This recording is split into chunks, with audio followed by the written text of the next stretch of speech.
Hi hello வணக்கம். நான் உங்கள் chef Alex from doctor MGR university. இந்த வீடியோவில் சாம்பாரை செய்கிறதுக்கு தேவையான சூப்பரான சாம்பார் மசாலா எப்படி செய்யலாங்கிறத பார்த்துடலாம். சூடான பேன் எடுத்துக்கோங்க. அதில் 1.5 கப்பு முழு மல்லி, 1/2 கப்பு முழு ஜீரகம், 1/2 டீஸ்பூன் வெந்தயம், 1.5 டேபிள் ஸ்பூன் முழு மிளகு லோ ஃப்ளேமில் அப்படியே வறுத்து எடுத்துக்கலாம்.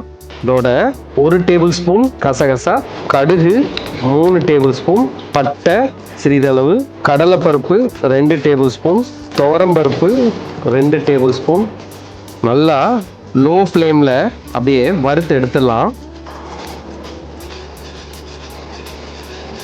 இப்போ இதை வறுத்தாச்சு. இதை எடுத்து என்ன செய்யலாம்னா அப்படியே சைடில் எடுத்து வச்சிடலாம். இப்போ இன்னொரு பேன் எடுத்திருக்கேன். அது நல்லா சூடாயாச்சு. 20 எண்ணெய் காஞ்ச மிளகாவை சேர்த்துடலாம். லோ ஃப்ளேம்ல நல்லா ஒரு 5லேருந்து 6 நிமிஷம் அப்படியே வதக்கி எடுத்துடலாம். ஒரு கைப்பிடி அளவு கருவேப்பிலை 1லேருந்து 2 நிமிஷம் நல்லா வதக்கி எடுத்துடலாம். இப்போ நம்மளுடைய காஞ்ச மிளகாவும் இந்த கருவேப்பிலையும் நல்லா வறுத்து எடுத்தாச்சு. இதுக்கு முன்னாடி நம்ம வறுத்த இந்த மல்லி இருக்கு இல்லையா, அதையும் இதில் அப்படியே சேர்த்துடலாம்.